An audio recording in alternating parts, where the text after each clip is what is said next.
Hello. ആ ആര്?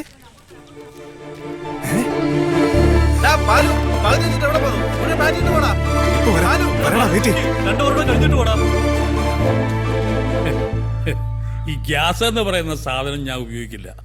വിറക് അതിൽ തന്നെ വേവണമല്ല. ഈ തെങ്ങും റബ്ബറും ഒന്നും പറ്റില്ല. നല്ല പുളിമ്പറക് തന്നെ വേണം. പിന്നെ തൊണ്ട, ചിരട്ട, കൊതുമ്പ് അതൊക്കെ ആവാം. ആ പിന്നെ വെള്ളം, ക്ലോറിൻ ചേർത്ത പൈപ്പ് വെള്ളം പറ്റില്ല. ശുദ്ധമായ കിണറ്റിൻ നീര് ഇതൊക്കെ കിട്ടുമോ നിങ്ങളുടെ ദുബായില്? വെള്ളം ശുദ്ധമാണ്. പിന്നെ വിറകും മറ്റും അവിടുന്ന് സംഘടിപ്പിക്കാവുന്നേ ഉള്ളൂ. ആ പാത്രങ്ങള് ഈ ചെമ്പ്, വാർപ്പ് അതൊക്കെ തന്നെ വേണം. അല്ലാതെ ഈ അലുമിനിയം പാത്രം ഒന്നും പറ്റില്ല. വേണ്ട തിരുമേനി, നാട്ടിൽ എന്തൊക്കെ സൗകര്യങ്ങളുണ്ടോ അതൊക്കെ അവിടെ ഒരുക്കി തരും മേനോൻ ചേട്ടൻ. അതിനുള്ള ആൾക്കാരുണ്ട്, മനസ്സുണ്ട്, സൗകര്യങ്ങളുണ്ട്. പിന്നെന്താ? സമ്മതിച്ചു. പക്ഷേ ഈ ദേഹണ്ഡം പോലെ തന്നെയാണ് വിളമ്പും. അതിലും സ്വാദ് തോന്നണം.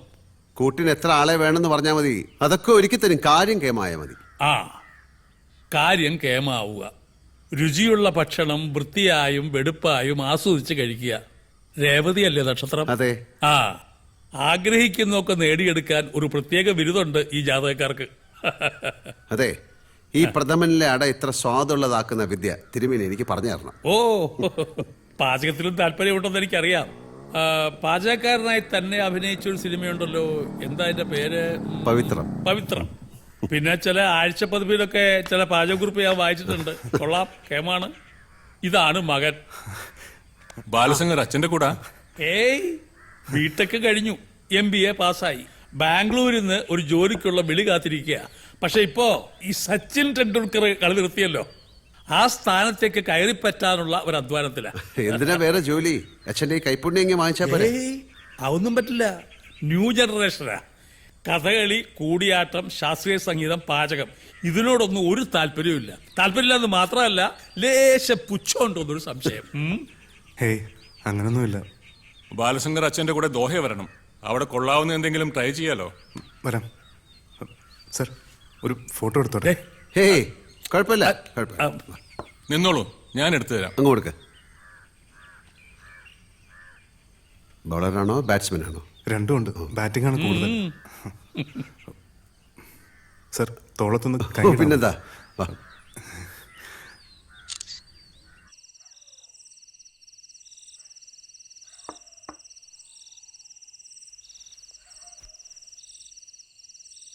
മനസ്സ് കഴിക്കുന്നിടത്തല്ലോ. അല്ല, നാളെയെങ്കിലും അവരെ വിവരം അറിയിക്കട്ടെ. മോള് വിളിച്ചിരുന്നു. ഇത്രയും വലിയ വലിയ ആളുകൾ വന്ന് വിളിച്ചിട്ടും പോകാതിരിക്കുന്നത് തെറ്റാന്നാ അവള് പറയുന്നത്. ഞാൻ പറയുന്നത് മറ്റൊന്നല്ലല്ലോ.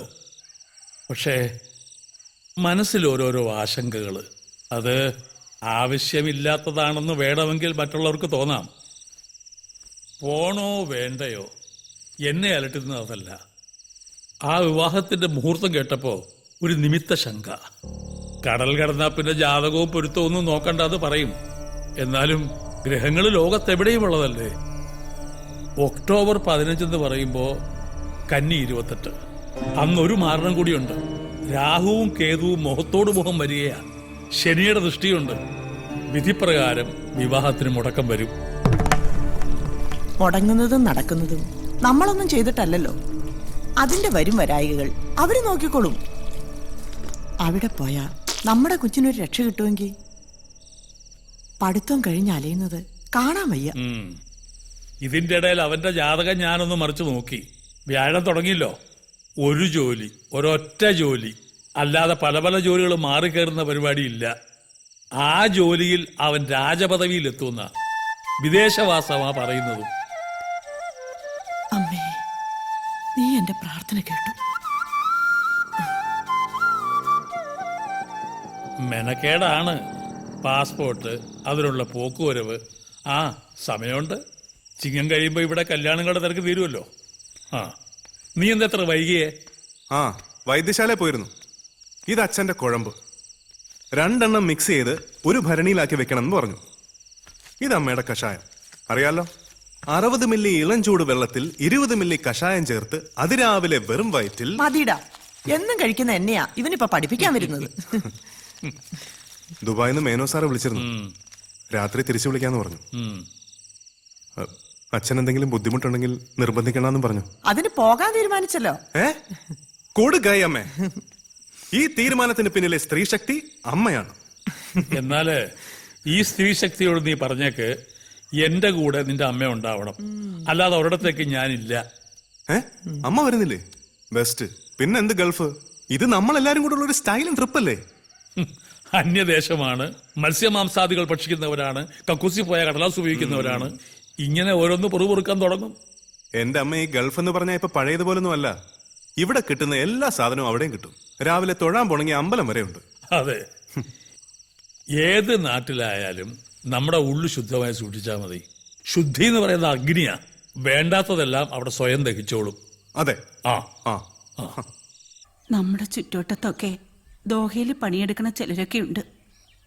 ഓരോരുത്തരെ കാണുമ്പോഴും നമ്മൾ പറയും അബ്ദുവിന്റെ കാര്യം. ഒരു കണ്ടുപിടിക്കാത്തതാണോ മെനക്കെടാത്താണോ എന്ന് നമ്മക്കറിയില്ല. ഇപ്പൊ എത്ര കൊല്ലായി ഉമ്മ? 9 വർഷമായി മോനെ. ഇവന്റെ തള്ള ഇവനെ പ്രസവിച്ച് 1 മാസമായപ്പോ പോയതാ ഓൻ.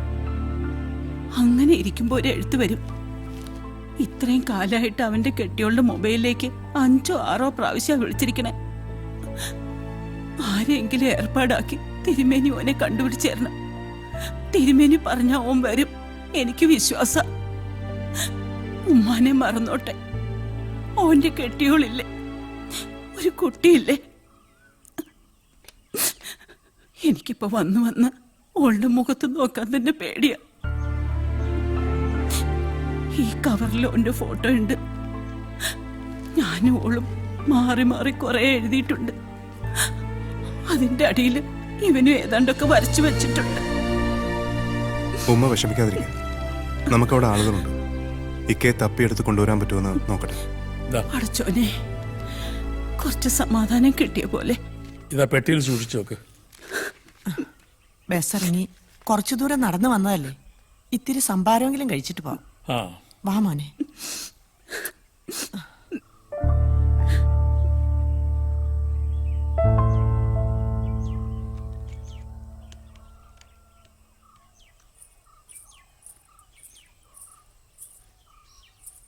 എന്താ അമ്മയുടെ കയ്യിലൊരു സഞ്ചി? തിന്നാൻ കൊള്ളാവുന്ന വല്ലതും ആണോ? ഇത് കുറച്ച് കടുമാങ്ങയാ. ആ ആളകത്തുണ്ട്. ബാലു, ഏട്ടൻ ഒരു വട്ടം പറയും, അതങ്ങോട്ട് സാധിച്ചു കൊടുത്തേക്കണേ. എന്താ കാര്യം? അത് ഏട്ടൻ പറയും. ആ ഗോന്നരെ, താനും ബാലും ഒരാഴ്ച മുമ്പ് പോണം. അവിടുത്തെ ഒരുക്കങ്ങളൊക്കെ നോക്കണം. പോരായ്ക എന്തെങ്കിലും ഉണ്ടെങ്കിൽ വിളിച്ചു പറയണം. ലിസ്റ്റ് അനുസരിച്ചുള്ള പച്ചക്കറിയും പലവഞ്ഞനും ഒക്കെ സംഘടിപ്പിച്ചു വെക്കണം. ഞങ്ങള് 3 ദിവസം മുമ്പങ്ങ് എത്താം. വിളമ്പുകാർ തലേന്ന് വന്നാലും മതി. ഞാൻ പറയുന്നത് മനസ്സിലായോ? മനസ്സിലായി മനസ്സിലായി.